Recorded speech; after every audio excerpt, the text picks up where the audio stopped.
Hi, and welcome back. We're here today with William Heynes, the fantastic, globally renowned E-type Oh, restorer, crikey, you can't say that. And the reason I'd we've come say here thank today is because we wanted to talk to William directly about what makes a fantastic investment, investable E-type. So we're going to pick his brains a bit and get a bit of expertise. But first of all, can you just introduce yourself and the business a bit more? No, great. So my name's William Heynes. I've got my own company called William Heynes Limited, and I'm an E-type specialist. So we just restore very early 1961 cars, and we restore all E-types, but my headspace is really in the first 3 years of production. I was Jaguar judge at Hampton Court last year for this reason, and we're incredibly fortunate. A car I did with lots of friends in the industry. We go to Pebble Beach this year, which is a big deal for us. My company and everyone who works within it, we specialise and we love original cars. Originality follows by preservation, and preservation creates value. So everything we do, we either enhance the car to create an original car again, or we start again to create an original car to what it should be as it left the factory. So my grandfather was the first employee at Jaguar. He was chief engineer. So he designed everything from SS100, XK120 to C-types.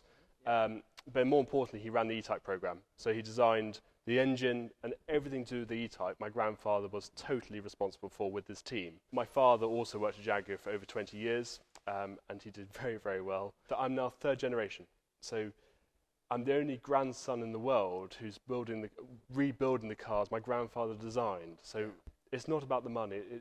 It's totally passion-driven. Yeah. Everything we're doing is passion-driven because it has to be right. Yeah. And there's a lot of cars out there which say they're fantastic cars, and they're not. They've just been restored. They've been restored so they look pretty, but they've got no core depth of any integrity. The problem is a lot of people restore cars, and I'm also at fault of this. We've done it where we restore a car to what a customer wants because they want it really shiny. What the car should, instead of having a zinc-plated bolt, it should have a black-plated bolt. Instead of being zinc-plated, it should be blacked.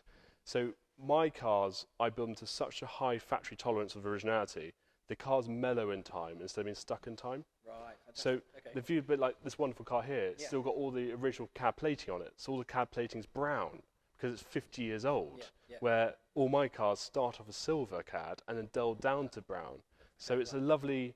I build them to what the cars were when they left the factory, and then they will age appropriately to the car instead of being stuck in time because everything's been done in the modern principle. Yeah. There's a lot of 70% of all E-types went to the States. Right.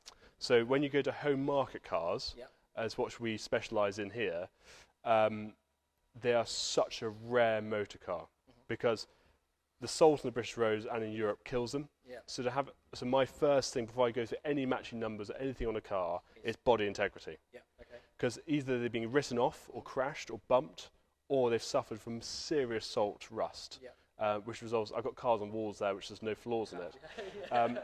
So what's special about this particular car is that when I found it, it's got 2 patches in it. Right.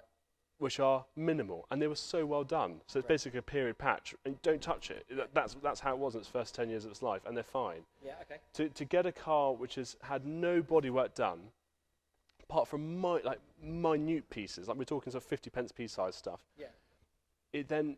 That's what the car is about. I haven't seen a car from 1962 with full matching numbers and full body integrity.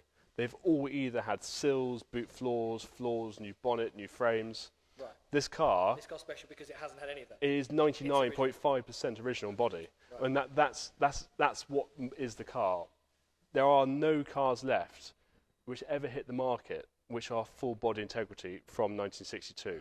So that's why this car's special. It is totally factory metal on the car. So 60 years of factory metal effectively all preserved as it should have been. And as soon as these cars get rotten, people put replacement panels on and then doors don't fit, the body looks odd. And I say 80% of all E-types that drive around at the moment have got replacement panels in. Fantastic. And that's what this car is all about, is body integrity.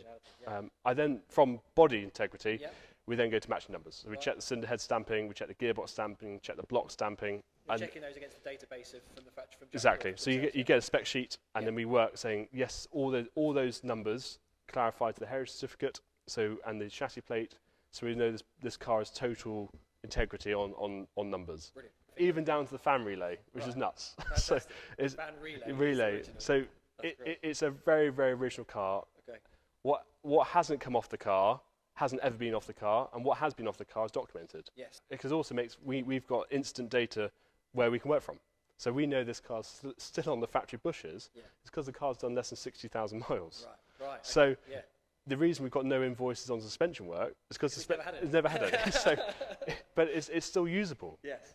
So it's not like it's tired, it's still usable. It still presents in fantastic condition as well. I mean, we've still got the original seal beam headlights in it. So it's such a cool car. I fell in love with it because it is such a wonderful, unique car because it hasn't been bastardized. It hasn't been got at. Where it's been got at is because it needs to be, they've kept it on the road. Yeah. So it is so rare to find a car which is this original. And that's why we bought it. Fantastic. And hopefully that's why we're going to be offering it onto the platform fairly soon as well. We can't wait to see the more photography of this car and bring it onto the platform. We'll have some fantastic write-up from Will as well going on there, so you can read all of the detail about where this car's been, its life and its history and its story. But for now, thanks very much. Great. Thank you very much. Thank you. Cheers.